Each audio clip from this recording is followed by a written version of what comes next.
Top 10 waiver wire adds for week 14. This is it, people. This is our final week before the fantasy playoffs for most of you. It is crunch time. 4 teams on a bye: Carolina, New England, the Giants, San Francisco. Week 14 buys are cruel, but do not worry. I got you covered. You must make the right waiver wire adds this week, clinch your playoff spot, get that first round bye, or make those last critical adjustments before heading into the fantasy playoffs. So let's dive into my top 10 waiver wire adds for week 14. Yes, I am leading things off with a tight end this week. I cannot remember the last time I did it, but I'm feeling bold, I'm feeling spicy, and I'm feeling Brenton Strange this week and rest of season. It is not fancy, but it gets the job done because tight end production continues to underwhelm. Injuries continue to be an issue. So a nice, stable tight end that is guaranteed a certain level of volume and doesn't have to compete with another primary tight end, that is valuable. Strange this week had 3 receptions on 4 targets for 45 yards and his first touchdown of the season. That is good in what really was not a high volume game for Trevor Lawrence. Brian Thomas Jr. returned this week. He wasn't really a factor. Jacoby Myers had a really good game. Parker Washington left the game with an injury, so that is a factor that helps boost things for Strange as well. Strange has had a solid floor this season with a minimum of 9.9 fantasy points in every single game except for one that he played in full this season, and he has got an excellent strength of schedule, rest of season specifically for tight ends. I will be ranking Strange as a low-end tight end 1 rest of season. Greg Dortch didn't have much of a performance this week, but that was expected. Not a big deal. We're not adding him potentially here because he's coming off some kind of big boom week here. We talked about this. Greg Dortch was a good streaming option as long as Marvin Harrison Jr. was out because Jacoby Brissett, our glorious volume king, we love him so dearly. He throws for enough volume to provide for 3 strong fantasy relevant receiving options plus enough volume to the running backs as well. But 3 is as far as it goes, meaning that the 4th option should not be considered for a flex at all, and Greg Dortch was naturally going back down to the 4th option. But he might be back on the table this week because Marvin Harrison Jr. left the game with a heel injury. Obviously, we need to know the severity of this, but if he is out, Greg Dortch becomes a very start-worthy option again. In the 2 games that Marvin Harrison Jr. missed, Dortch had 6 receptions in each game with a minimum of 50 receiving yards and a touchdown in each game. Fantastic. Super start-worthy there. Now, in Week 14, the Cardinals face the LA Rams. That is an incredibly difficult matchup, but it also means that it would be likely a matchup where Jacoby Brissett is going to have to continue to push heavy volume and chase points. And you can throw touchdowns on them, as evidenced by Bryce Young's 3 touchdowns in his big Week 13 win against the Rams. So that is it. Pay attention to any news regarding Marvin Harrison Jr. If he is out, we play Dortch. So perhaps I misread this one. I'm not one to skirt around an issue and pretend that I was not wrong on something. I misread this, apparently. I was all in on John Metchie, and I might have underestimated the matchup here in Week 13. Atlanta's A.J. Terrell, which is a shame because obviously I'm very much so a Clemson grad here. So I love A.J. Terrell, but he can be off and on and is sometimes a shutdown corner and is sometimes not a shutdown corner. So sometimes it's just a little difficult to kind of predict what's going to happen there. And A.J. Terrell was on John Metchie this week, and it was a rough day for Metchie. Atlanta's defense, again, has just been really inconsistent, but when they're on, and A.J. Terrell was definitely on. He held Metchie to just 4 receptions on 8 targets for 19 yards. Adonai Mitchell, on the other hand, was a big beneficiary in this matchup, 8 receptions on 12 targets for 102 yards and a touchdown. Now, the rest of season schedule is worth taking a risk on both of these receivers, quite frankly, because at the very least, we have clear 3 games of evidence that this receiving core is literally just Mitchell and Metchie. And we didn't get a big volume day from Tyrod Taylor, but it was enough, and it'll do because, again, the receiving options are extremely limited. Mitchell and Metchie have been in tandem for 3 weeks in a row now. In the first game, Mitchell had just 1 reception on 6 targets for 10 yards, while Metchie had 3 receptions on 3 targets for 45 yards and a touchdown. In the second game, Mitchell had just 2 receptions on 7 targets for 42 yards, while Metchie had 6 receptions on 7 targets for 65 yards and a touchdown. So you can see why I would be hesitant to do a complete 180 and switch to being all in on Mitchell because of one matchup where Metchie had the tougher coverage there. Mitchell was on this week, but I do caution that the issue has never been his talent or his ceiling. It's just consistency in his hands. When everything is clicking, he looks good. He looks like a good player that should be a strong weekly starter. But then he has those moments where you completely understand why the Colts moved on from him. But again, the Jets' rest of season schedule makes it worth targeting both receivers. They face Miami, Jacksonville, and New Orleans, and it is important to note that Jacksonville and New Orleans are on the road, away from New York, which is a good thing here. Then they go back home for a matchup with New England, who has become rather pass-friendly. It is tough to tell you how to prioritize this one. The Cardinals have been very close-lipped about Trey Benson, and it has made things difficult for us to predict. Logically, we should have Trey Benson returning this week, but Trey Benson last week logged a limited practice on Wednesday and then was downgraded to a did not practice DNP on Thursday and Friday and was ruled out for week 13. That screams that Benson probably had a setback, but unfortunately, again, we don't really have a way of knowing why he was downgraded because the Cardinals are not sharing that information. We assume that Benson would be back, but straight up not practicing is a terrible sign, and the Cardinals have been rather evasive regarding timelines. In a perfect world, they would do us a solid and do what the Bucs did last week and straight up tell us that in all likelihood Benson plays. But if they aren't specific and we don't see Benson practicing, we might just have to take a look at night. The starting running back is very fantasy relevant for the Cardinals because, again, Jacoby Brissett is so successful at pushing volume, checking down, and providing goal line opportunities. Amari DiMercato is dealing with a high ankle sprain. We know those are often extended injury timelines here. The Cardinals aren't playing for anything right now. Do not be shocked if they exercise caution with their injured running backs and we get another week of a start-worthy performance from Knight. Knight has had between 13 and fantasy points in the past 3 games. That is excellent. That is someone who you absolutely do trust to be a flex option or low-end RB2. He is a solid start if he is the lead back. Amon-Ra St. Brown left the Thanksgiving game with an ankle injury. Now it is a low ankle sprain. That is not a massive deal. Those are typically not serious, and it is very possible that, especially with the extra days from the Thanksgiving game, that he could be ready to play this week. So just monitor this one. But if he's not, I would look at Isaac Teslaa. Teslaa did not have a crazy big game. The big beneficiary obviously was Jameson Williams there, but Teslaa did have 2 receptions on 2 targets for 35 yards and a touchdown.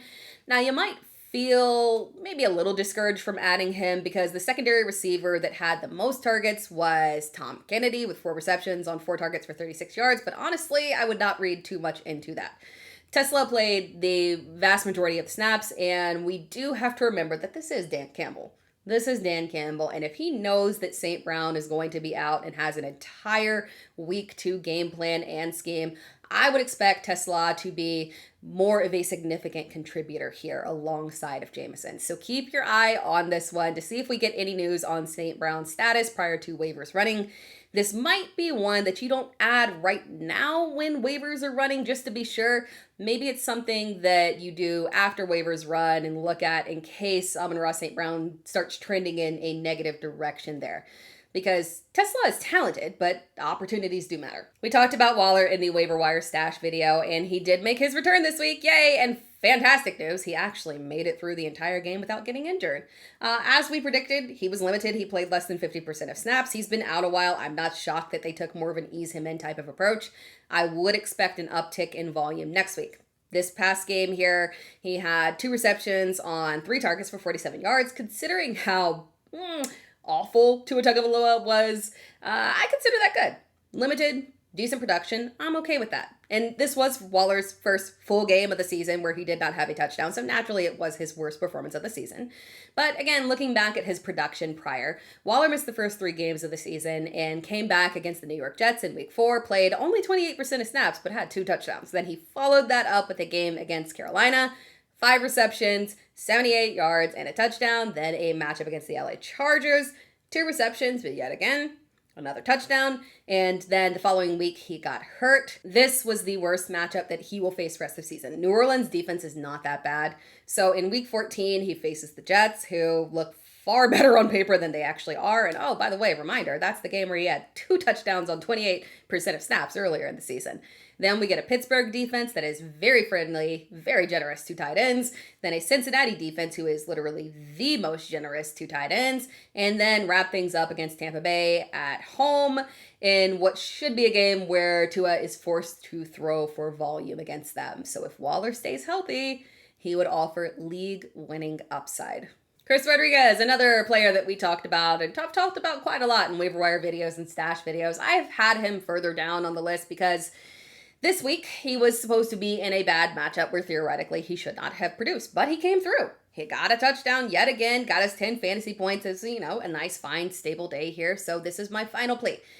My final plea to you, I hope to not have to say it again. Please move on from Ja'Cory Crosby-Merritt. Just move on. Be done with it. He is not the RB1. The RB1 in that backfield is Chris Rodriguez. Now, it is a committee, right? The production isn't fantastic to a level where we are ranking him as an RB1. But quite frankly, at this point, we are starting a lot of running backs who factually don't offer upside or touchdowns. And at least Rodriguez is coming through with the touchdowns. So that's enough for me.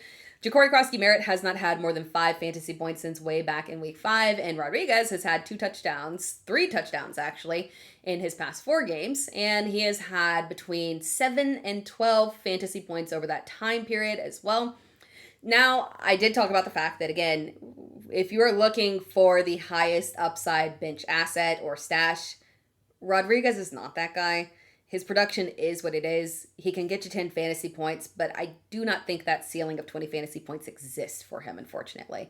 So if you are looking for the best stash opportunity, someone that you could potentially stumble on to having the opportunity for RB1 legitimate upside, grab a handcuff instead and stash that on your bench. But if you are looking for an actual running back to start that you can trust to get you actual usable fantasy points this week, Rodriguez is your guy. In the stash video, we talked about the fact that we were in a little bit of an awkward spot with CJ Stroud coming back because Jayden Higgins, his streak of solid production was primarily with Davis Mills, so we didn't really know what to expect from him with CJ Stroud since his clear number 1 preference there is definitely Nico Collins, and he could just hyper-target Nico Collins, or he could prefer to make his secondary target Xavier Hutchinson. But we can all breathe a big sigh of relief here because Higgins continued along the same solid production that he's had, catching all 5 of his targets for 65 yards. So in the past 6 games, he's had between 9 and 15 fantasy points in PPR in all but 1 game, and that game was against Denver. That is very understandable there. And he has had 3 touchdowns over that time period. We did see an increased usage from Hutchinson this week, but the great news is that it didn't actually take away from snaps or targets from Higgins. Everything remained steady. We are not going to see him overtake Nico Collins, but we literally were not expecting that, so that is not an issue here. We would love to see more snaps for him. That is one thing, but that's less about him and more about the fact that Houston just rotates receivers a lot. Now, what we care about here is the production, and the production has been steady, and he has shown talent. This is the type of player that you want to stash heading into the fantasy playoffs here. He is a low-end flex option that you can actually feel comfortable plugging in if you have to, and he has high upside potential if this offense starts going from a pass perspective, or if anything were to happen to Nico Collins as well. Now, next week is not ideal, but it's possible that Kansas City focuses on shutting down Nico Collins, so perhaps this could open up some opportunities in this matchup specifically for Higgins. Now, I debated who to include in this spot right here because there were a lot of options that we could go with, but I'm going to go out on a limb here for Devaughn Vele. This was by far his best performance of the season and quite frankly the best of his young career. He's just a second-year player. He's a little baby, so it's not a big deal here, but it is a big deal that we saw this from him. He is just a second-year player that got shipped off from Denver to New Orleans, and unfortunately he just hasn't found his footing or been fantasy relevant up until this point. Now obviously New Orleans has dealt with quarterback issues all season. Chris Olave is a clear wide receiver 1, so there's no question there. Rashid Shaheed was a strong wide receiver 2 opposite of Olave, and Juwan Johnson also emerged as a very reliable, consistent target. So There was really no room for Vele to have any form of success in this offense, but since the trade of Rashid Shaheed to Seattle, we've seen a clear, noticeable uptick in snaps for Vele, indicating that he is definitely the wide receiver 2. There was no question there. Now, unfortunately, prior to this game, it just hadn't been enough volume or accurate passes from Tyler Shough for that to matter. But in a good matchup against Miami, Vele caught all 8 of his targets for 93 yards and a touchdown. Now, we typically do not jump on big random performances. We're not chasing points here, but I've talked a good bit about how I really do like the rest of season schedule for New Orleans. Week 14 is against Tampa Bay, very pass friendly. Then there's a matchup against the Carolina defense that can be tough in their secondary, but likely that will focus on Chris Olave, and they still can be exploited. Then they round out the season against the Jets and Tennessee. Those are good matchups there. If Tyler Shough is mildly competent, just mildly, there could be enough volume for Vele to have fantasy relevancy here in deeper leagues. Now our 10th waiver wire ad of the week. This is technically 2 players here, but it's a debate. We're going to debate out our quarterback streamer for week 14 and moving forward here between Tyrod Taylor and Tua Tagovailoa. I talked about stashing Tua in week 14, and again, don't come at me. This was a stash. I didn't say start him this week. Definitely did not say start him this week. As a matter of fact, it was not just a not start worthy performance. It was ugly, like despicably, like just like really brutally ugly. 12 completions, 23 attempts, 157 yards, 1 interception, no touchdowns. Yikes. That was worse than I expected. But again, this was not where we were feeling good about him. New Orleans, again, I talked about this. They're a middle of the road defense. They're not particularly bad. They have talent here. So I can partially understand it. But it was still nasty and inexcusable of him. But I said the reason that you might want to stash him is because week 14 is shaping up to be extremely ugly at quarterback. We have 4 teams on a bye, and every single one of those quarterbacks were start-worthy options or streaming options. Aaron Rodgers is banged up playing with a broken hand. CJ Stroud is just under 40% roster, but he faces a Kansas City defense, so that's a no-go. You can't turn to Cleveland. You can't turn to whoever's starting in Minnesota. Oh, Justin Herbert has a fractured hand as well. Are you really trying to start Kirk Cousins against Seattle? You're not turning to Tyler Shough or Cam Ward as your starting quarterback streaming option in week 14. No. So yeah, technically Tua is still on the table. It is literally just Tyrod Taylor or Tua Tagovailoa. And here's the kicker. They actually play each other, so it makes it super easy to analyze for us. Neither defense is particularly awesome. Taylor at least gives us some rushing upside, so that definitely makes him the safer option. And he's coming off a fine week against Atlanta where he had 19 completions on 33 attempts, 172 yards. Not fantastic, but he did get a touchdown. But for our purposes, he managed to get 44 yards on the ground and another touchdown here. Our only issue with Tyrod Taylor and why we don't trust him is literally just the Jets in terms of them. Can we actually trust them to not randomly experiment at quarterback and try something different and switch things up there? But I do think that after this performance, that was enough to ensure that there is no funny business going on in the Jets organization and that they stick with Tyrod rest of season here. Now, we talked about Tua as an option in week 14, again, because we have literally already seen him against the Jets earlier in this season. And that was way back when the Jets defense was actually intact with all of their talent. And he still managed to have a fairly decent top 20 performance with around 16 fantasy points, low volume, but 2 passing touchdowns. Again, this would be a higher upside play potentially now with the Jets defense, without a lot of its key players and struggling on defense as well. So comparatively between the two, I like Tua's rest of season schedule just a little bit better here, and he would arguably have the higher ceiling. But if we are specifically looking at week 14 between the two, given the uptick in volume that we saw from Taylor on the ground, I would definitely turn his direction over to a Tagovailoa. Friendly reminder, if your team is good and your roster does not need any plug-and-play options for week 14, some of these guys might not be for you.